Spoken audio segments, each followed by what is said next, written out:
ultrarunner David Roche. You probably know the name. He just smashed the Leadville Trail 100 record not long ago.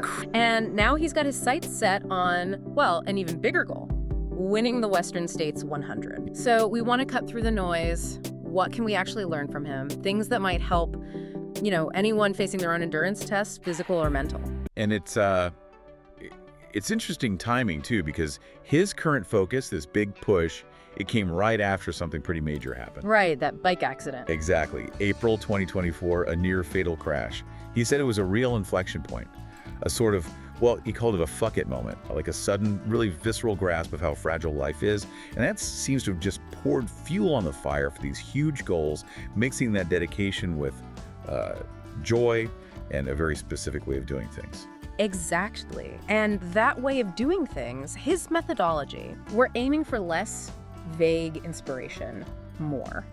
Okay, what's the data? What are the actual strategies? Where do we start?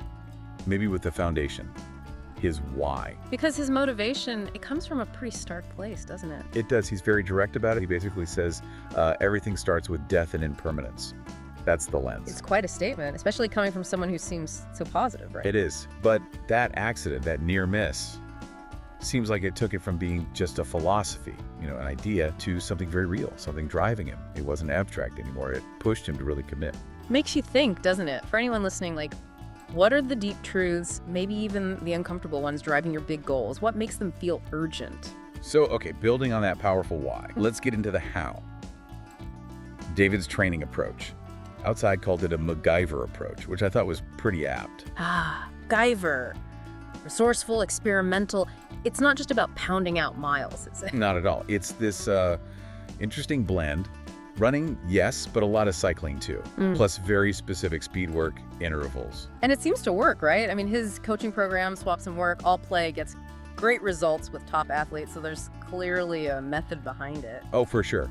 It's not just random. He digs into sports science research, but then he's willing to test it himself, tweak it. Self-experimentation. Constantly learning, iterating. One of his athletes said he's almost uncanny at absorbing complex info and then just applying it practically. Which, leads perfectly into maybe the most talked about part of his strategy.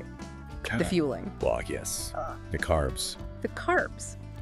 Outside didn't pull any punches. They called his race intake perverse insanity. A strong phrase, but you see why. We're talking, 120 to 150 grams of carbohydrates per hour during races. Let's just pause on that number, 120 to 150 grams every hour. It's staggering. For context, your average recreational runner might shoot for maybe 50 grams an hour. A couple of gels. Right. And even elite cyclists doing these multi-hour events often aim for around 100, maybe 120 grams. He's consistently going beyond even that. So what's the thinking there? Why so much? Well, according to David, it's pretty straightforward performance logic. First, he thinks it lets him sustain a much higher intensity for way longer without, bonking. Avoiding the wall. He argues that even if someone else is fitter on paper, having that constant fuel lets him operate closer to his actual maximum potential during the race. Okay, makes sense. And the second reason? Adaptation and recovery. He believes it helps him bounce back faster. There's that quote. High carb tilts the table in our favor. I am 36 going on 22, and that's because carbs let me push harder on the day and then adapt faster than ever before. Interesting. 36 going on 22. So it's not just during the race, it's the after effects too. Exactly. And he doesn't just hope his stomach can handle it on race day, he actively trains his gut. Right. I remember you saw this firsthand. After a hard run, I watched him just down this huge amount of high-carb drink mix, immediately. How much are we talking? It was 48 ounces. Just slammed it. Concentrated carbs. It's clearly a deliberate strategy to make his stomach tougher. So it really makes you think, are you actually preparing your body, including your gut, for the specific demands you're placing on it? Or just hoping for the best? Are you conditioning the system? Now, the science isn't totally settled here. It mentions a couple of studies, one from 2013 suggesting maybe 78 grams per hour was optimal. Another from 2018 pointed towards maybe 90 grams. So significantly less than what Roche is doing. Way less. His strategy is kind of flying in the face of those specific findings, or at least pushing well beyond them. Which is a key point, right? He's operating outside the established norms, based on his own N-of-1 experiment and what works for him? Exactly. Science gives guidelines, but individual response can vary. He's basically a walking, running, high-carb experiment at the elite level. Makes you wonder, What best practices in your own field might be worth questioning or testing yourself? So the takeaway isn't necessarily go chug 150 grams of carbs an hour right now. Well, probably not advisable without building up to it. Right. But it's more about critically looking at your own fueling. Is it really meeting your demands? And could you potentially push those limits carefully with observation? Okay, so that's the fuel. What about the engine building, the actual training structure? Right, the weekly grind. It's, again, a bit different. A few long runs, but maybe moderate length, like 15, 16 miles. Sometimes with little bursts of intensity thrown in, like hill sprints or steep treadmill work. And the bike. A big component. 1 or 2 significant bike rides a week. He uses Zwift a lot, apparently. Tackling virtual climbs like the Alpe du Zwift.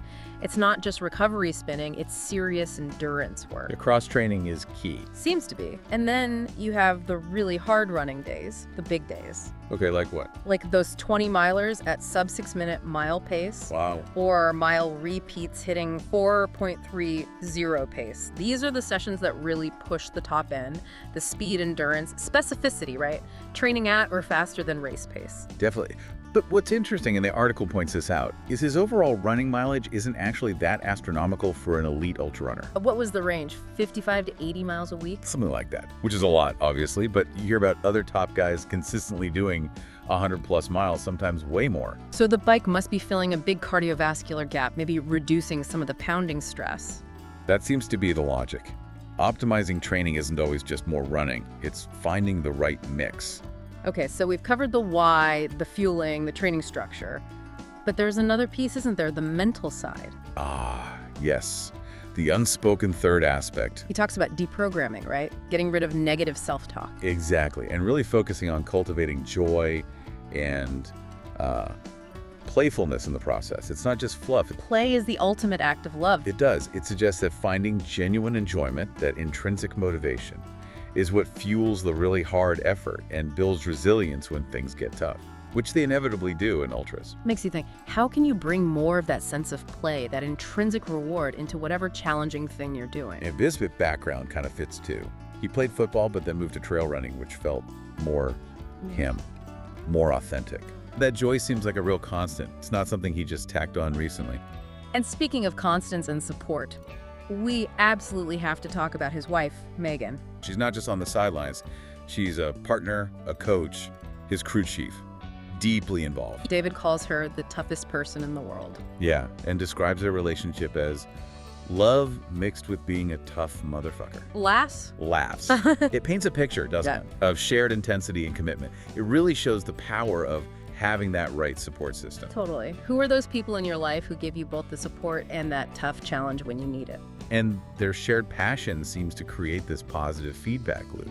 That synergy is powerful, being around people who get it, who share that drive. He's incredibly competitive, aiming to win Western States, but he also openly says the chance of him failing at these huge goals is like 99.5%. Right. It's fascinating, that mix of hardcore ambition and brutal honesty about the odds. It's not pessimism though, is it? It feels more like acknowledging reality frees him up somehow. He's not letting the fear of failure hold him back. Those little reminders he uses, the "you're enough" sign, the believe note, they're not about denying how hard it is. They're about grounding his self-worth outside the outcome. So if we try and wrap all this up, David Roche's approach is like this blend of data-driven training, super high-carb fueling, all built on this awareness of impermanence. And executed with this real sense of joy, resilience, and strong partnership. It's definitely holistic and, yeah, pretty unconventional.